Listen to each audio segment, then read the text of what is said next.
وأشهد أن محمد رسول الله صلى الله عليه وعلى آله وصحبه وبارك وسلم. اللهم فكهنا في الدين وعلمنا التأويل واهدنا إلى صراطك المستقيم. ولا حول ولا قوة إلا بالله العلي العظيم. رب اشرح لنا صدورنا ويسر لنا أمورنا واهل عقدة من ألسنتنا يفقه أقوالنا. اللهم اغفر لنا وتب علينا يا الله، واغفر لنا يا الله، واغفر لنا يا الله. اللهم اجعلنا يا الله من أهل الشفاعة سيدنا محمد صلى الله عليه وسلم المحترم العلم علماء في هذا المكان المبارك، صاحب الفضيلة سيد الإمام وسيد البلال وكلكم جماعة. بارك الله فيكم وأحسن الله إليكم. السلام عليكم ورحمة الله وبركاته. الحمد لله وشكرا لله، صلاة وسلاما دائمين على رسول الله الأمين. Segala puji dan syukur kita rafa'kan kepada Allah Subhanahu wa taala, kerana Allah Taala telah pun memberikan kita semua pada saat ketika ini ruang dan peluang untuk kita berada di dalam majlis yang berkat ini, untuk kita berada di tempat yang menjadi naungan oleh Allah Subhanahu wa taala kepada setiap yang sampai ke atasnya. Allah Subhanahu wa taala menyatakan dalam Quran, a'udzubillahi minasyaitonir rajim, wa man ya'mal su'a aw yazlim nafsah thumma yastaghfirillaha yajidillaha ghafurar rahima.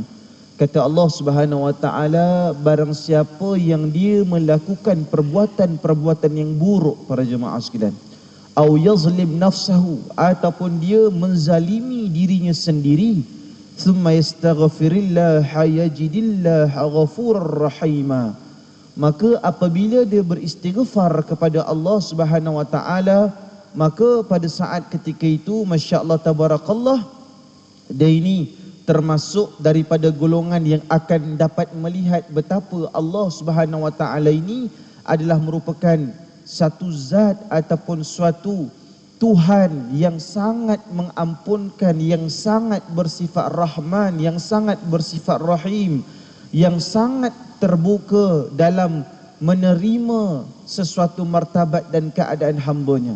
Jadi sebab itu, para jemaah yang dimuliakan oleh Allah Subhanahu wa taala, bila kita balik dan kita pulang kepada Allah Ta'ala nanti, apakah perkara pertama yang Allah Subhanahu Wa Ta'ala akan tanyakan kepada kita? Ustaz, besok kalau saya meninggal dunia, benda apa yang Allah Ta'ala akan tanya paling awal, Ustaz?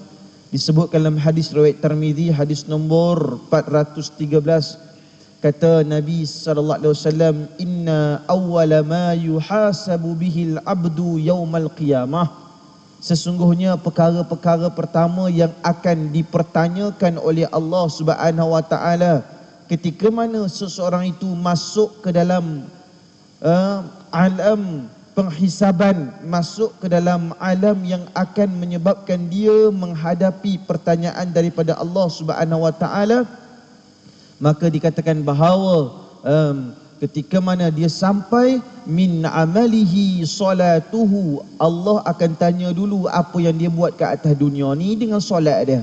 Fa in saluhat faqad aflah, barang siapa yang dia berjaya dan dia soleh dengan ibadah tersebut, dia akan rasa gembira. Wa anjaha, dan dia akan rasa berjaya. Wa in fasadat faqad khaba wa khasira, dan barang siapa yang tak bagus solat dia, maka dia mesti akan menyesal dalam hidup dia, dan maka dia akan rasa rugi waktu itu. Jadi saya nak bagi tahu para jemaah yang dimuliakan oleh Allah, siapa yang dia faham bahawa apabila dia mengutamakan ibadah dia dengan ibadah solat dia, maka insya-Allah Allah Subhanahu wa taala akan menerima segala permintaan dia. Dan katalah, Ustaz, saya solat fardu ni baru sekarang nak belajar solat sempurna. Selama ni saya solat fardu tapi saya solat tak sempurna, Ustaz. Macam mana kalau saya menghadapi hisab daripada Allah? Disebut dalam hadis, fa in taqatha min fariidatihi syai'un, Katalah tiba-tiba apabila dia beribadah kepada Allah, lepas itu solat fardu itu tak cukup sempurna, qala rabbu azza wa jal, maka Allah Ta'ala kata dekat dia, unzuru hal ni abdi, Allah suruh para malaikat ni, wahai para malaikat, kau pergi tengok hamba aku ni sekejap. Hal li abdi min tatawu'in, ada tak di kalangan hamba-ku ini yang dia melakukan sesuatu amalan, fayukammala biha, maka pada saat ketika itu kalau dia buat amalan untuk menyempurnakan diri dia, fayukammala biha man taqasa minal faridah, sekarang ini kamu tolonglah sempurnakan, kamu tengok bila ibadah fardu dia tak cukup, sebut dalam hadis riwayat Tirmizi, kamu minta tengok ada tak solat-solat sunat dia yang boleh mencukupkan ibadah fardu dia. Saya nak beritahu sebenarnya satu, solat sunat ni sebenarnya dia adalah SSPN tuan-tuan. Solat sunat ni adalah option yang terakhir untuk orang yang solat fardu tapi fardu dia tak sempurna. Itu option yang terakhir. Dan kenapa saya sebut SSPN? Sebab SSPN ni bermaksud solat sunat pengelak neraka. Barang siapa yang dah kata dia ni muktamad nanti masuk ke dalam api neraka Allah Subhanahu Wa Taala, tiba-tiba ada solat sunat, masya-Allah tabarakallah, ada solat sunat, dan pada saat ketika itu bila saya kata SSPN itu, masya Allah tabarakallah, nak bagi tahu kepada kita simpanan solat pengelak neraka, hukumnya itu adalah merupakan solat sunat. Tapi kalau orang ni dia semayang sunat pun tak ada, solat fardu pun banyak tertinggal, nescaya sudah tidak ada lagi perbincangan dan discussion dekat dia. Saya nak tanya dekat ayah ibu, dekat rakan-rakan kita di atas media sosial, kalau kita datang dekat mahkamah di Kuala Lumpur ni ataupun di Malaysia ni, mula-mula kebiasaannya akan dibacakan, masya Allah tabarakallah, pertuduhan. Pertuduhan bukan bermaksud dia salah lagi, itu dia yang dituduh, dia mungkin suspek. Lepas itu masya Allah tabarakallah, mulalah pelbagai perbincangan, mungkin ada rujukan prima facie, lepas itu ada pula apa-apa perkara yang boleh membuktikan dia bersalah, hujah balas daripada peguam bela, ya. Dalam sesuatu mahkamah kat Malaysia ni, dekat dunia ni, discussion nak memberi ataupun nak sampai kepada pendakwaan lama tak tuan-tuan? Lama gila. Kadang-kadang setahun, 2 tahun. Tuan-tuan ingat kemarin dalam beberapa tahun yang lepas ada pembulian terhadap satu orang ni bila dia berpuasa. Ya, majikan dia tak bagi, dia pukul orang tersebut. Baru je berlaku di tanah air kita. Masya Allah tabarakallah, luka belakang badan dia. Ini baru nak dakwa orang tersebut, baru nak bincang, ini baru nak bincang. Kalau dekat atas dunia ni, masya Allah tabarakallah, ada banyak perkara yang mereka akan berhadapan dengan Allah. Tetapi bila seseorang itu sampai di hari akhirat, ada berapa persidangan? Kalau kita dah meninggal dunia, sebenarnya mahkamah di hari akhirat ada 3 persidangan para jemaah sekalian. Ustaz, ya betul, iya, ini yang disebutkan oleh Nabi Muhammad dalam hadis riwayat Ibnu Majah dan juga At-Tirmizi. Dinyatakan kepada kita, yu'radun nasu yaumal qiyamati thalasa arabatin. Sesungguhnya pada hari kiamat kelak, umat manusia akan dihadapkan dengan 3 kali persidangan. Ayah-ayah, abang-abang, mahkamah Allah nanti di hari akhirat ramai. Dan kita tidak sama sekali lepas daripada bersidang itu ruang jatuh hukum salah, tidak. Sebab Nabi bagi tahu kepada kita, bila sampai di hari akhirat nanti akan ada 3 kali persidangan. Salasa aradatin fa amma aradatani, disebutkan kepada kita. Dan dalam keadaan persidangan itu dia akan mencakupi beberapa hal. Yang pertama, fajidalun, mereka akan berdebat. Seperti mana orang berdebat kat atas dunia ni, dia akan berdebat.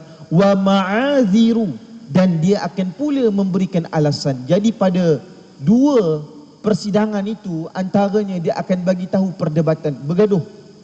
Manusia ni tuan-tuan, sifat dia suka bergaduh. Dekat atas dunia dia bergaduh, berhadapan dengan Allah pun dia bergaduh. Manusia ni perangai dia tak suka mengaku salah, dan dia akan tunding jari kepada orang lain. Ini sama. Di mana-mana pun tempat, dia tunding jari kepada orang lain.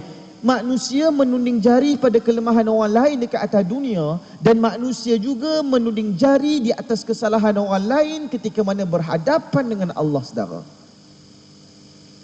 Jadi akhirnya apa yang berlaku? Itu dua persidangan. Yang pertama fajidalun, mereka berdebat, wa ma'aziru, dan mereka mula memberikan alasan.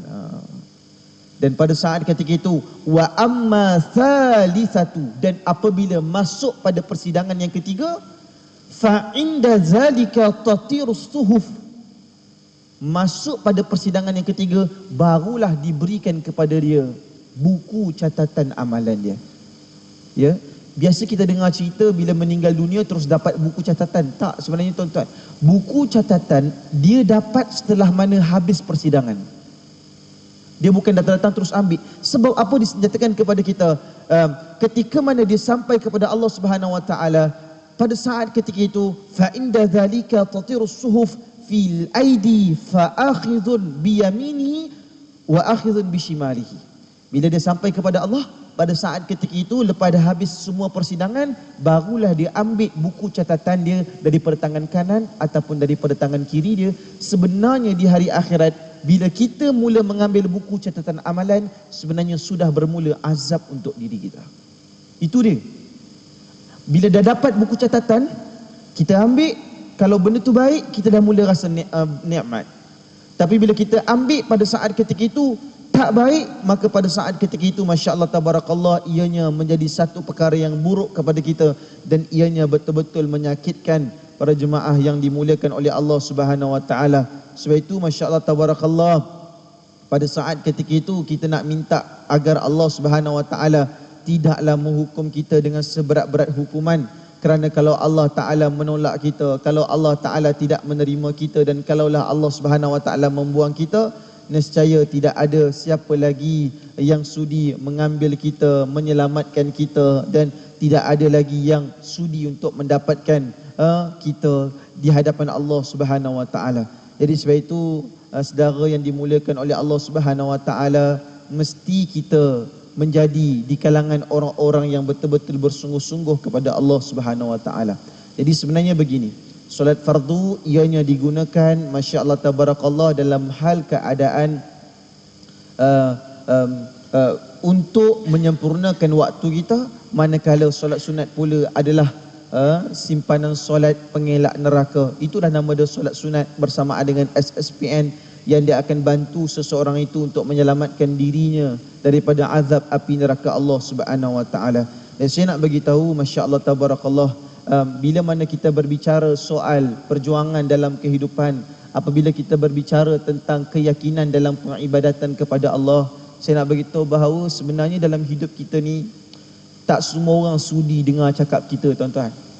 Tak semua orang sudi nak meraihkan pandangan kita. Betul, kadang-kadang kalau kita tidak ada kasta di sisi masyarakat, seolah-olah ungkapan kita itu tidak bernilai ke atas mereka. Kalau mungkin tidak padanya kita punya uang, tidak padanya kita punyai tenaga, tidak padanya kita mempunyai segenap kelebihan, seolah-olah manusia ni dia tak hargai kita. Tapi saya nak bagi tahu, Allah tak macam tu.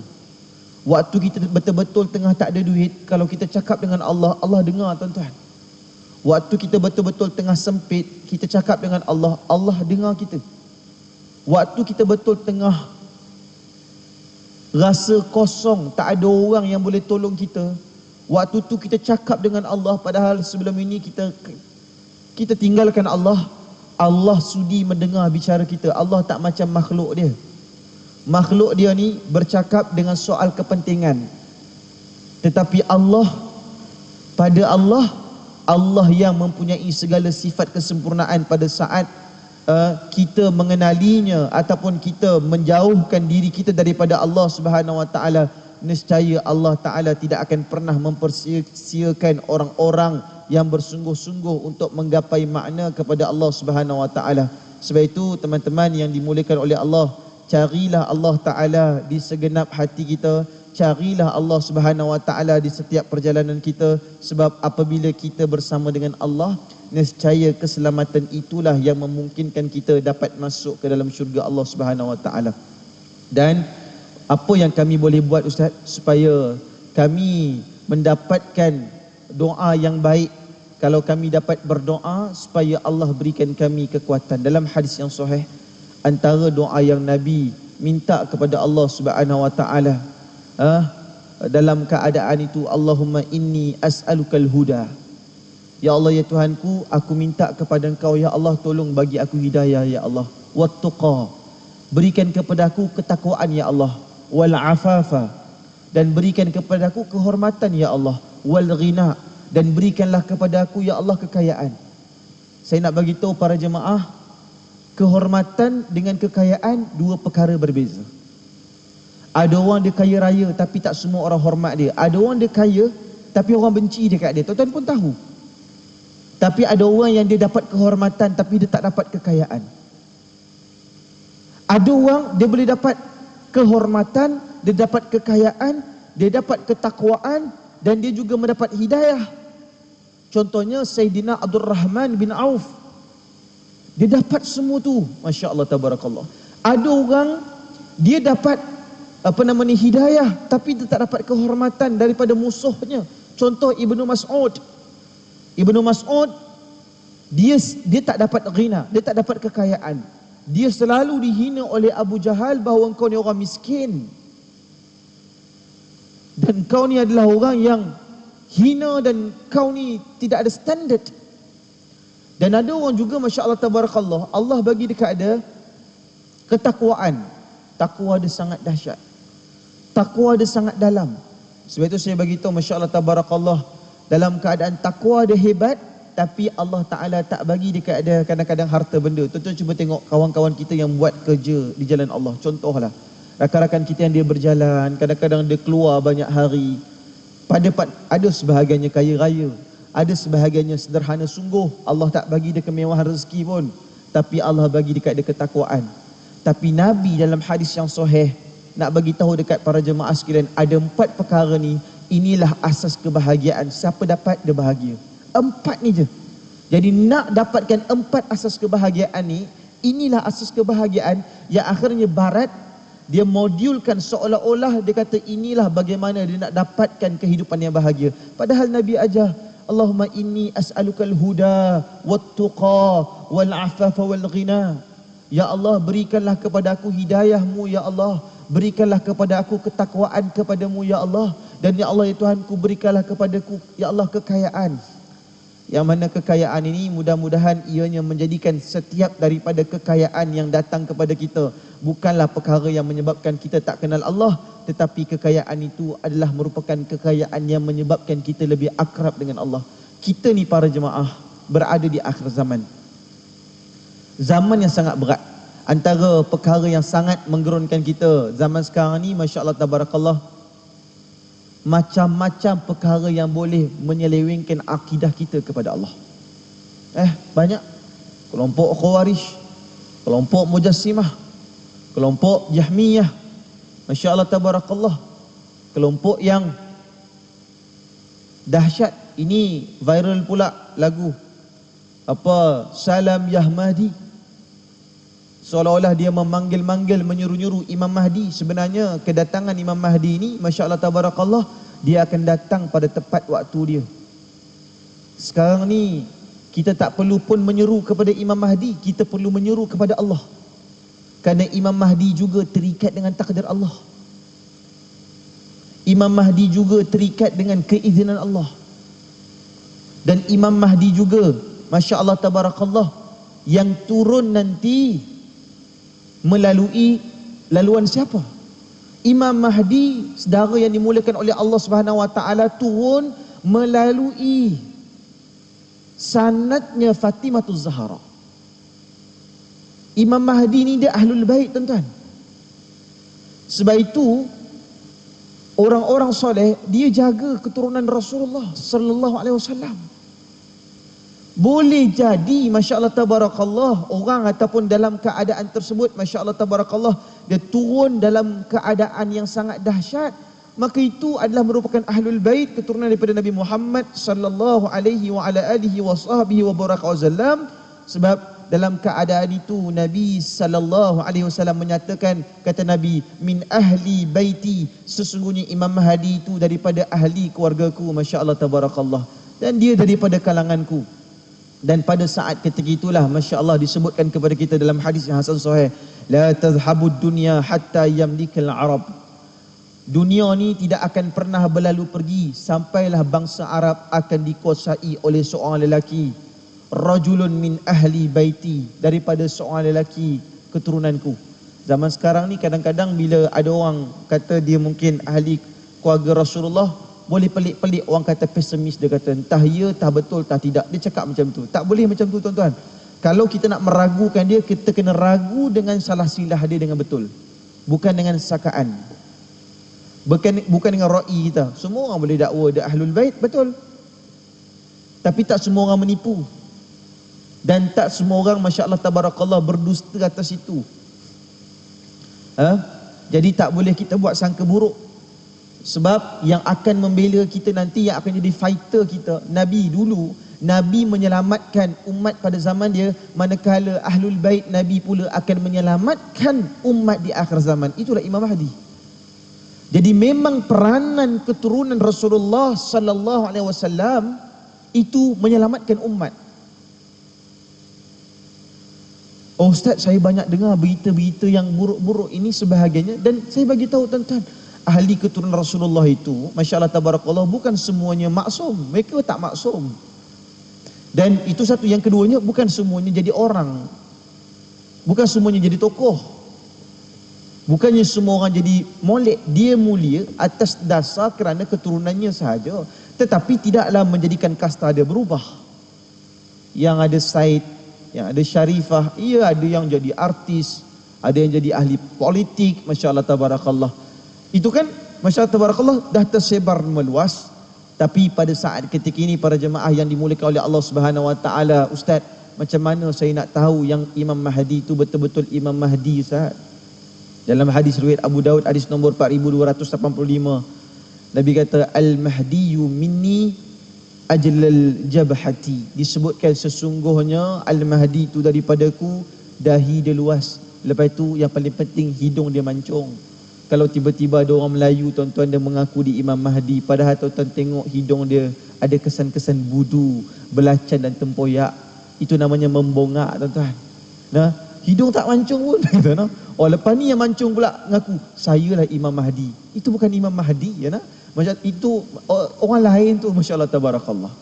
Jadi saya nak bagi tahu pada saat ketika itu, masya-Allah tabarakallah, dia pada saat ketika dia turun nanti, berapa lama Ustaz Imam Mahdi akan pegang dunia ni? Nabi kata yamliku sab'as sinina. Mahdi ni dia akan pegang dunia. Imam Mahdi ni akan pegang dunia kurang lebih 7 tahun para jemaah sekalian. Waktu 7 tahun ni sebenarnya kenapa Imam Mahdi ni kena keluar? Imam Mahdi ni kena keluar sebenarnya untuk dia memimpin negara-negara Arab. Negara Arab ni tuan-tuan banyak problem. Tuan-tuan tengok apa yang berlaku dekat Sudan. Dahlah Petronas ada bisnes dekat Sudan. Ya. Kepentingan kita ada dekat sana. Saya rasa susah tu, sebab bila perang di antara dua general itu, General Abdul Fattah dengan General Hamati ataupun Hamdan Daqulu, yang pegang utara ataupun selatan, mereka ni tengah tengok ni mana-mana kepentingan aset-aset negara asing ni, dia nak pergi buat hubung. Kamu nak kerjasama dengan aku ke tidak? Ataupun kamu sokong General Utara? Ataupun kamu sokong General Selatan? Oh, para jemaah sekalian. Jadi yang ada dekat Sudan hari ni, dia mendorong kepada benua Afrika bermasalah. Padahal Sudan negara miskin, 90% orang-orang Islam, para jemaah yang dimuliakan oleh Allah SWT. Masalah mereka ini, masya-Allah tabarakallah, keegoan ini bangsa Arab sampai mereka susah nak terima satu ketua. Ini berlaku dekat Iraq, ini berlaku dekat Libya. Libya pun sama. Masya-Allah tabarakallah, lepas kalah Muammar Gaddafi tuan-tuan, dikhabarkan, dihikayatkan bila Muammar Gaddafi jatuh musnah kan. Orang tangkap dia dekat kemah tu, tangkap dia. Muammar Gaddafi tanya dekat rakyat dia, yang anak muda tangkap dia, dia kata, nak apa yang aku buat dalam hidup kau sampai kau betul-betul memburu aku sampai waktu macam ni. Oh, dia cakap macam tu dengan rakyat dia waktu dia kena tangkap tuan-tuan. Jadi saya nak bagi tahu, masya-Allah tabarakallah, sebenarnya memang betul lah. Jadi tuan-tuan jangan terkejut. Memang dalam banyak berlaku di negara-negara Timur Tengah, tiba-tiba berasimilasi dengan Israel. Ya, mereka akan lebih teruk lagi daripada negara Eropah tuan-tuan. Jangan terkejut. Pub semua tempat ada. Pub halal pun ada juga, masya-Allah tabarakallah. Sampai bila kita kata kan, Kita tak setujulah ada pub ataupun ada banyak lagi pusat judi yang akan ada di daratan ini, di tempat yang Allah berkati ini. Kita kata cukuplah dah ada tempat-tempat pusat judi, cukuplah dah ada tempat-tempat maksiat. Masya-Allah tabarakallah, nak meraihkan jumlah yang sedikit, bukan ramai pun para jemaah sekalian. Orang Islam kat Malaysia ni kurang lebih 66%. Kalau lebih kurang 66%, kita boleh kata lebih kurang 30, mungkin baki daripada 34% tu rakan-rakan kita yang mungkin bukan Islam. Dan kita percaya kalau nak buka pusat judi ataupun kalau nak buka kawasan minuman arak, mungkin boleh buka di kawasan majoriti yang bukan Islam, capai kepada KPI 60% yang bukan Islam, bukalah banyak-banyak dekat situ. Masya-Allah tabarakallah, yang Islam tak boleh masuk. Tetapi apa yang berlaku pada saat ketika kita kata oh tak boleh, dia kata oh masya-Allah tabarakallah, kita kena tengok negara-negara Arab. Negara Arab mereka very open. Dia lupa sebenarnya apa yang Nabi sebut. Dia kata Arab memerlukan pemimpin yang penting, kerana Arab tidak ada tokoh yang besar yang boleh menundukkan semua keegoan di atas sebab mereka kaya raya, di atas sebab perniagaan mereka hebat, di atas sebab penguasaan kepada ekonomi mereka juga boleh tahan dahsyat, di atas sebab Tuhan mengurniakan minyak cari galian mereka yang sangat besar. Masya-Allah tabarakallah, kepentingan mereka yang amat dahsyat. Jadi nak menurunkan semua keegoan ini, mereka memerlukan tokoh besar, pemimpin yang besar, Imam Mahdi. Tetapi kita tak pula macam Syiah yang lagu keluar orang panggil-panggil Imam Mahdi itu. Tak boleh para jemaah sekalian untuk kita laung-laungkan begitu.